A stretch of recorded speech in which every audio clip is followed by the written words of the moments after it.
तुळजाभवानीच्या यात्रा मैदानाचा प्रश्न पेटला आहे। सोलापूर धुळे महामार्गावर रास्ता रोको करण्यात आलाय। महिला, पुरुष आणि पुजाऱ्यांचा रास्ता रोको करण्यात आलाय। भक्तांना पार्किंगच्या मागणीसाठी तुळजापूरकर रस्त्यावर उतरलेले आहेत।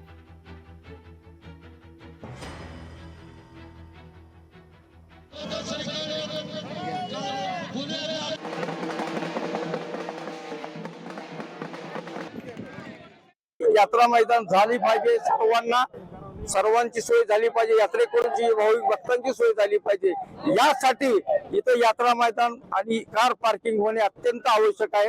ही बाब शासनाने लक्षात घेऊन त्वरित कारवाई करून यासाठी भूसंपादनाचे पैसे आणि विकास कामाचे पैशाचा वापर करून 2011 मध्ये आलेले पैसे गेलेत कुठं, जे विकास कामासाठी आलेले त्या पैशाचा छडा लावला पाहिजे व इथं कार पार्किंग आणि यात्रा मैदान आणि सुलभ शौचालय अनेक सुविधा झालेल्या आवश्यक आहे।